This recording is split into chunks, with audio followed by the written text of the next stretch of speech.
Okay, nagbabalik po ang Republika. At yun, Mr. Secretary, no? We drew a line on the sand, if I might use that term. And we want to frame the debate in the sense that this is what decent people ask. We ask for justice, we ask for truth, we ask for accountability.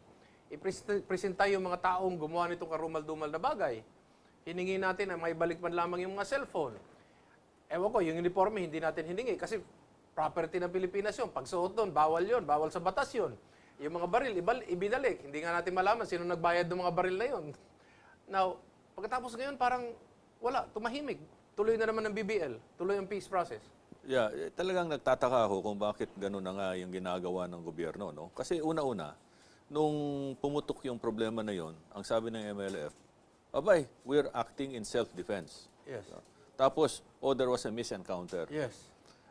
Meron bang misencounter and acting in self-defense over 12 hours? No?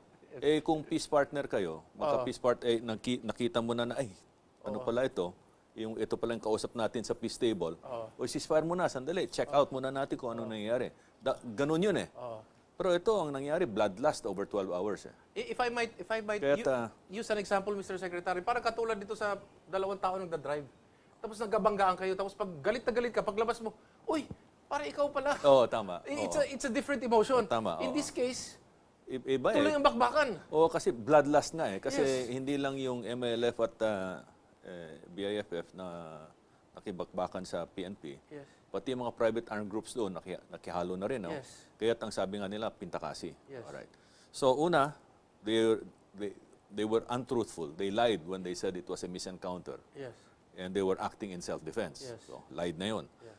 Pangalawa, the fact that they did not return the stuff that they stole from the people they killed, Yes. no, is another sign. Aha. Third, yung inquiry report nila, Yes. gumawa sila ng sariling inquiry, binigay sa Malaysia, hindi binigay sa atin. That's another sign. Yes. Ano? Fourth, yung kanilang banta, if we don't get the BBL version that we want, we will go to war. Yes. What kind of a peace partner is that? Aha. No? There is not one evidence of any confidence-building measure exhibited by the MILF during this period. Aha. And it only reinforces my firm belief, which I established a long time ago, Yes. and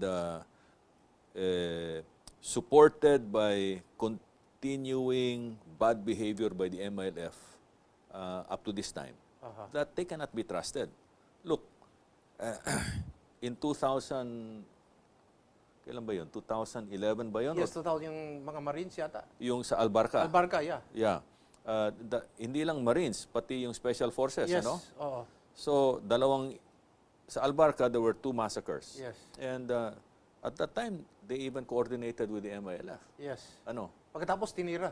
Tapos tinira pa sila, no? At tinadtad. Oo. Dito, because ang dami ng instances na na-abort yung ang mission ng SAF, nag-time on target na sila. Alright?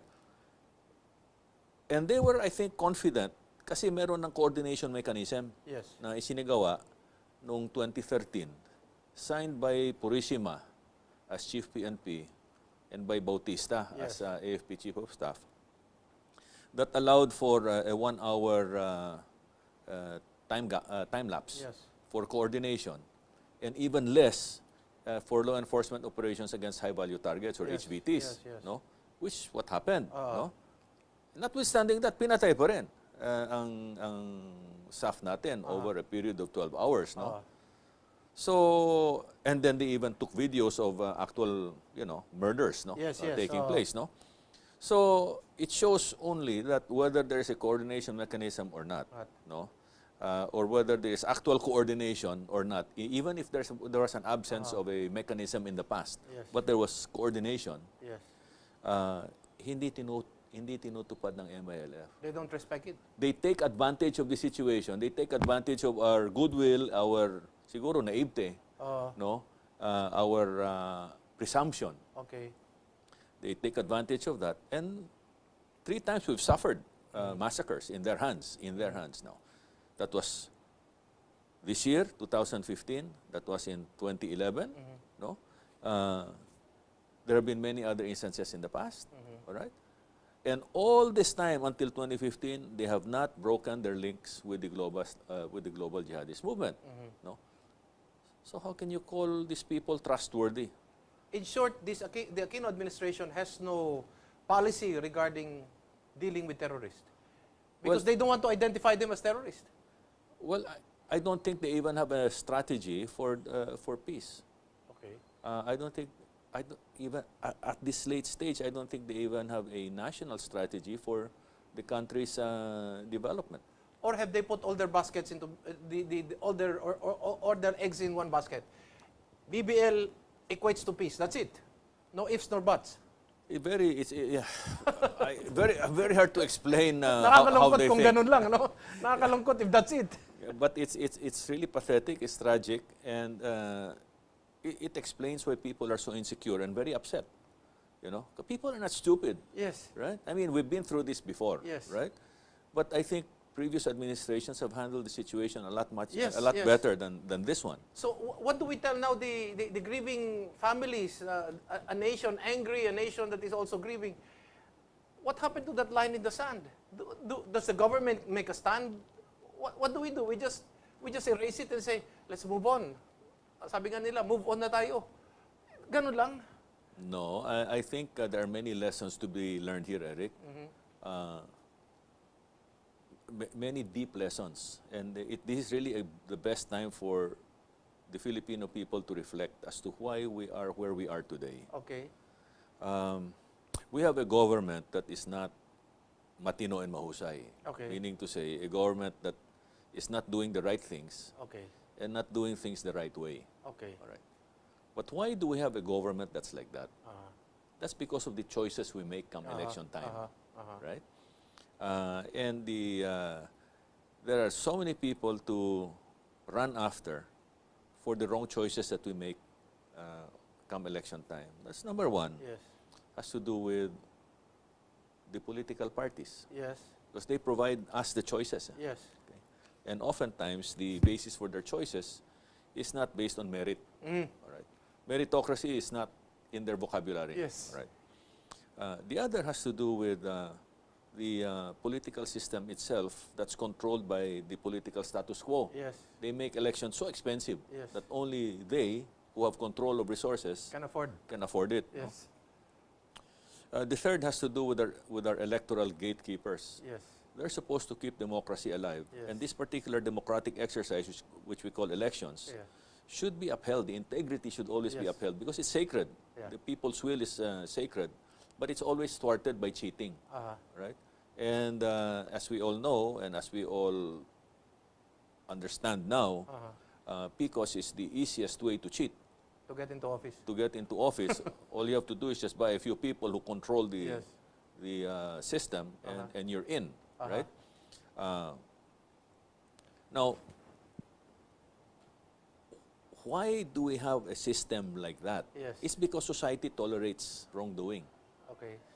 If society wants a government that is matino and mahusay, society itself must be matino and mahusay. Should we be telling this administration, therefore, stand on that line that we withdrew on the sand? Manindigan tayo, in short. No, first, Paglaban natin to. well, I don't know. I think this administration is hopeless, Okay. if you ask me. Okay. But I think we have to ask ourselves the question, Okay. what can we do between now and 2016? starting now and tomorrow? Okay. Starting now. How do we make things better for society and for government? Because everything, power resides in the people, we have to exercise that power. But we have to make responsible choices.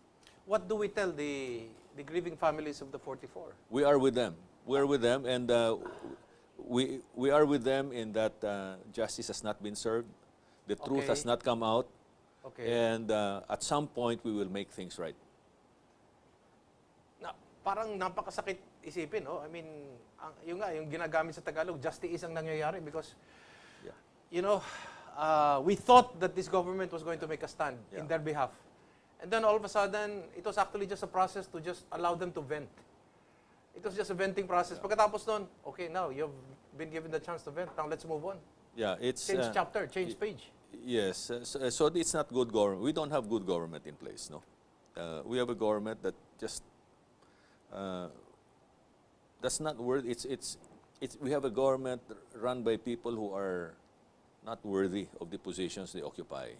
Do you have any fears? And it's a government that's run by personal relationships. Okay.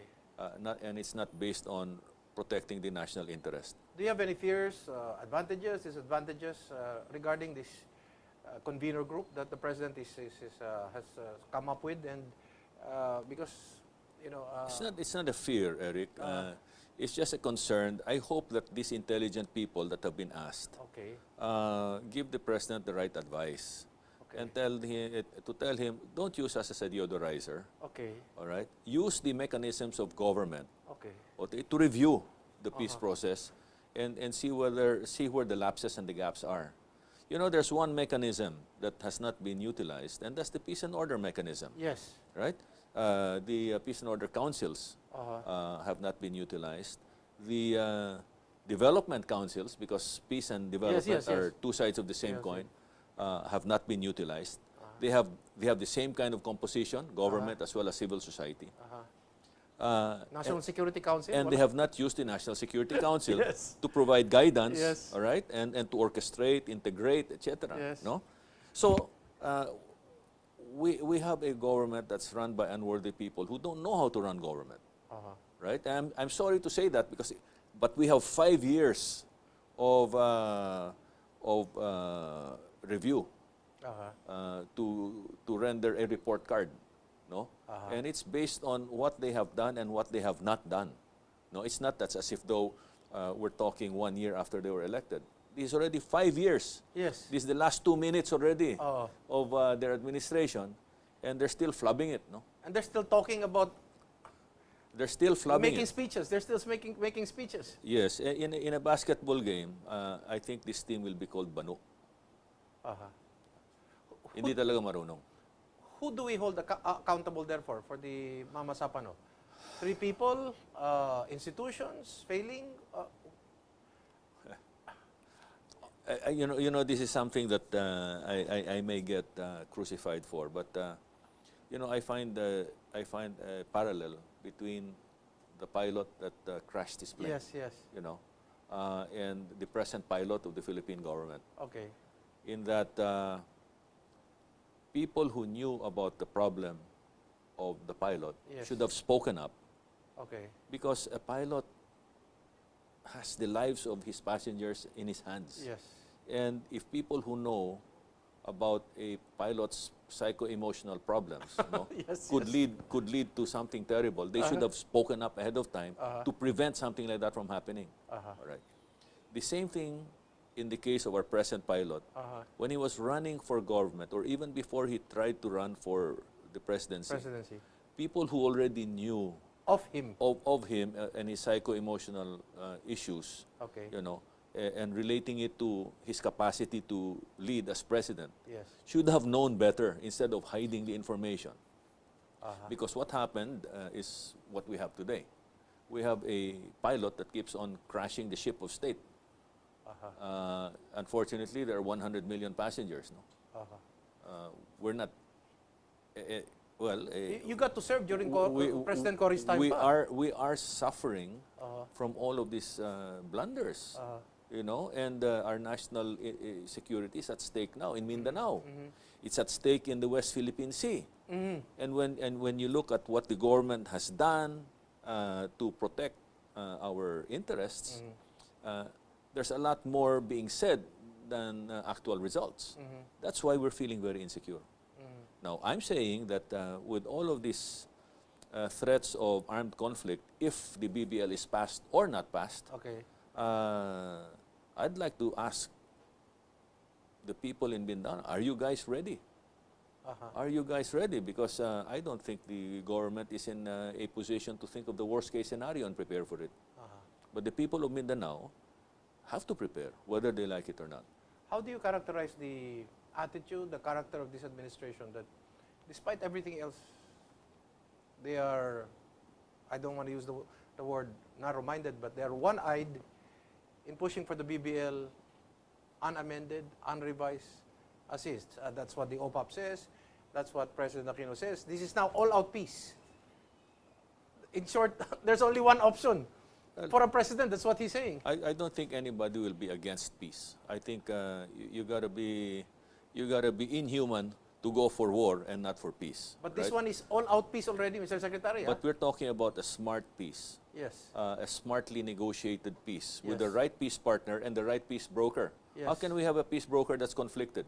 Okay. Malaysia has been funded by, MILF has been funded by Malaysia for the past 40 years. Okay. You know, to make trouble in Mindanao so that we don't get our hands on Sabah. Okay. Right? So it is meant to distract us from Sabah. I don't know if you've heard of Operation Reverse Arrow, but I'd like I've you heard to of that, yes. I'd like you to research on that and then Yes. explain to us at some point the contents of Operation Reverse Arrow, because the public needs to know that. But that's a Malaysian, allegedly a Malaysian operations plan to foment trouble through secessionist movements in Yes. Mindanao, so that we don't focus on Sabah. Right? Yes. And now it looks like they're going to get their hands on Mindanao, and then at some point get this entity, this so-called sub-state, Yes. to renounce, their support or renounce their Loyalty to the their Republic. loyalty to the Republic, and call for the probably and drop the claim of the Republic on Sabah. No? So it's we are setting ourselves up for dismemberment. We will be partitioned, and considering that this group that will have a legal entity is infested with jihadists, all right? The jihadists will just continue to expand their territory. No, they have their occupation strategy, and this you can see this in Africa, in the Middle East, etc. And there's no doubt in my mind that eventually they're going to get the entire Mindanao and probably even Palawan, no, and leave the Philippines with just Luzon and the Visayas. That's assuming that the various Muslim communities, the peaceful ones that are all over the country, are not also seeded by Islamists and use that as part of their network for future expansion, area expansion. You know, Mr. Secretary, when I had Nur Misari as one of my guests, he called Malaysia as a neo-colonialist because they have this plan to come up with a pan-Malaysian sphere of influence from the Philippines, Brunei, part of Thailand. Yes. And this is what you're actually saying. Yes, I would not be just putting myself in the shoes of Malaysia. I probably would think that way too, especially if I'm also being threatened. No, Yes. If I see a threat to a property that I think belongs to me, but also being claimed by another country. Final question, Mr. Secretary. What's the way forward? We have to deal with this administration. Although it is a diminished administration, it shouldn't probably, for some people, stay 1 minute longer in office. I hope it does not do any harm. But it is there. It has a term. It has a tenure by the Constitution. Yeah. Where do we go? The first step is for Congress and ultimately the Supreme Court to junk the CAB and BBL. Yes. Second, we have to reboot. But this will probably have to be done by the next administration. We have to reboot the peace process to make sure that it's inclusive and it's transparent. Okay. Remember that the MOA AD was struck down by the Supreme Court, and it was penned by Conchita Morales Carpio. Yes. Because it was not inclusive, it was not transparent, Yes. and they used a very furtive approach, Yes. right? Okay. Which is the same thing that's being done with BBL. Yes, Right? yes. Pina-fast break tayo rito. Kunyari daw may consultation, wala naman. No? So we will have to reboot it, make sure that we have the right mechanisms in place for inclusivity, transparency, and broad consultations.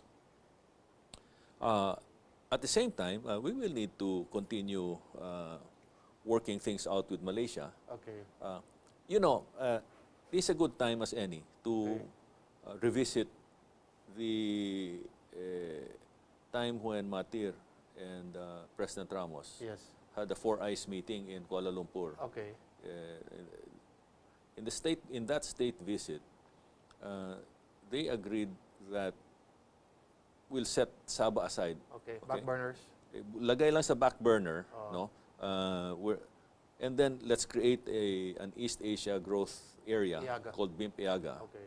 so that the seeds of development could be put in that area, including Sabah and parts of Mindanao, ARMM, etc., so that everybody comes out happy, no? And that sort of skirts the problem of the proprietary rights over Sabah, where they're only paid a pittance on an annual basis. Yes, yes. Yung padjak na yon, Yes. which is supposedly lease money, ang sinasabi ngayon ng Malaysia, hindi lease money yon. We're not paying lease. That's from the goodness of our hearts that we're giving them annually. Okay. But those are semantics, Yes, right? But if there are seeds, the seeds of development are there, and everybody gets to benefit, then automatically the amount of money received by the Sultanate of Sulu for Sabah would have multiplied. And I think that's a good starting point. We have to revisit that, and then make sure that what was the foundations that were laid are actually built upon. Okay, that's the show for tonight. We'd like to thank Secretary Raffy Alunan. Marami pong salamat, sir. Thank you. At ito po si Erik Espina, palagi pong nagsasabi sa inyo, magmasid, makialam, higit sa lahat ay manindigan. Dahil wala pong magmamahal sa Pilipino kung hindi ang Pilipino. Daghang salamat, mayong gabi, kaninyong tanan.